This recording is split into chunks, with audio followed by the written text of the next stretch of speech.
20 litre தண்ணீர் கேன்களை உணவு பாதுகாப்புத்துறை விதிகளின்படி விற்பனை செய்யாவிட்டால் கிரிமினல் நடவடிக்கை எடுக்கப்படும் என்று உணவு பாதுகாப்புத்துறை நியமன அலுவலர் சதீஷ்குமார் தெரிவித்துள்ளார். இதை பற்றின மேலும் விவரங்களை எமது செய்தியாளர் முனாஃப் வழங்க கேட்கலாம். முனாஃப், வணக்கம். விவரங்கள் என்ன பகிரலாம்?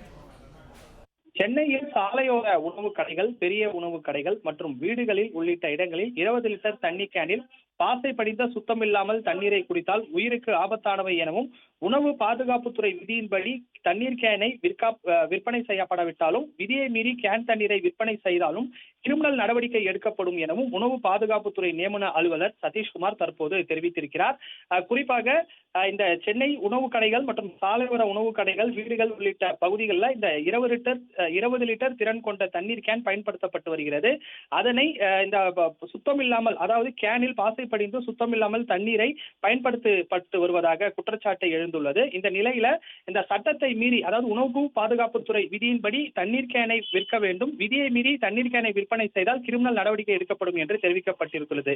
இதனை மீறி பல பகுதிகளில் சட்டவிரோதமாக கருப்பு டேங்க் மூலம் தண்ணீரை நிரப்பப்பட்டு அதிலிருந்து பராமரிப்பு இல்லாத தண்ணீர் கேனில் தண்ணீரை நிரப்பப்பட்டு கடைகளுக்கு விற்பனை செய்யப்பட்டு வருவதாக தகவல்கள் தெரிவிக்கின்றனர். இந்த நிலையில இந்த சுத்தமில்லாத 20 லிட்டர் தண்ணீர் கேனை பயன்படுத்தினால் கடும் நடவடிக்கை எடுக்கப்படும் என்று உணவு பாதுகாப்புத்துறை சார்பில் தெரிவிக்கப்பட்டுள்ளது.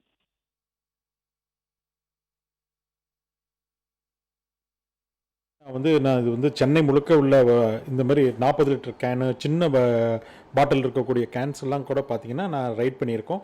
அவங்களுக்கு ஸ்ட்ரிக்ட் வார்னிங் கொடுத்துருக்கோம். முதல்ல பார்த்தீங்கன்னா சில பேர் இந்த லைசன்ஸே எடுக்காமல் வச்சுட்டு இருந்தாங்க. ப்ராப்பர் லைசன்ஸ் இல்லாமல் ஒரு அன்ஹைஜீனிக் கண்டிஷனில் இருந்து அது போன ஒரு 6 மாதம் 7 மாதத்துக்கு முன்னாடி சிவியர் ரைட் பண்ணேன்.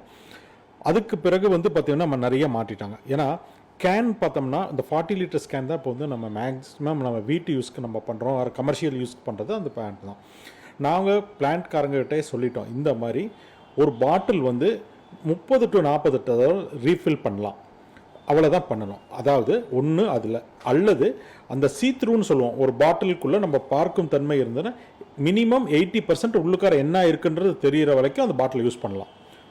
30 தடவை to 40 தடவை யூஸ் பண்ணலாம். அப்புறம் அந்த பாட்டிலை நீங்கள் டெஸ்ட்ராய் பண்ணிடணும் அப்படின்னு சிவியர் வார்னிங் கொடுத்துருக்கோம். அவங்களுக்கு அந்த கைட்லைன்ஸும் கொடுத்துருக்கோம். இன்னும் சில அன்ஆத்தரைஸ்டாக எங்ககிட்ட FSSAI லைசன்ஸ் இல்லாமல் ரன் பண்ணக்கூடியவங்க தான் இந்த மாதிரி இந்த பழைய கேனில் பிடிச்சிட்டு போயிட்டு 10 ரூபா இந்த கருப்பு டேங்க் இருக்குது பாருங்கள், 15,000-20,000 லிட்டரில் பிடிச்சி வச்சுக்குவாங்க லாரியில் வர தண்ணியை, அதை ரீஃபில் பண்ணி கொடுக்குறவங்க தான் நாங்கள் ஐடென்டிஃபை பண்ணிகிட்ருக்கோம். அதில் தான் எங்களுக்கு ப்ராப்ளமாக வருது. எங்ககிட்ட FSSAI நார்ம்ஸ் பிரகாரம் இருக்கக்கூடிய அந்த மாதிரி பாட்டில் பேக்கிங் பண்ணுறவங்க பார்த்திங்கன்னா அவங்க கேர்ஃபுல்லாக பண்ணுறாங்க, நீட்டாக பண்ணுறாங்க. அதனால் எங்களுக்கு பிரச்சனையே வர்றது. அன்ஆத்தரைஸ்டாக இருக்கிறது எங்களுக்கு பிரச்சனை. அதில் என்னென்ன பிரச்சனைகள் வருதுன்னா வயிற்றுப்போக்கு, மெயினாக பார்த்தோன்னா டிசென்ட்ரி, வயிற்றுப்போக்கு, டைஃபாய்டு ஃபீவர், இது போல் தொற்று நோய்கள் நிறைய பரவக்கூடிய வாய்ப்புகள் அதில் இருக்குது. இந்த மாதிரி நோய்களை தடுக்கணும்னு சொல்லி அவங்களுக்கெல்லாம் இந்த எப்படியெல்லாம் பரவுது அப்படின்னு சொல்லி நாங்கள் அவங்களுக்கெல்லாம் கிளாஸஸே நாங்கள் எடுத்துருக்குறோம்.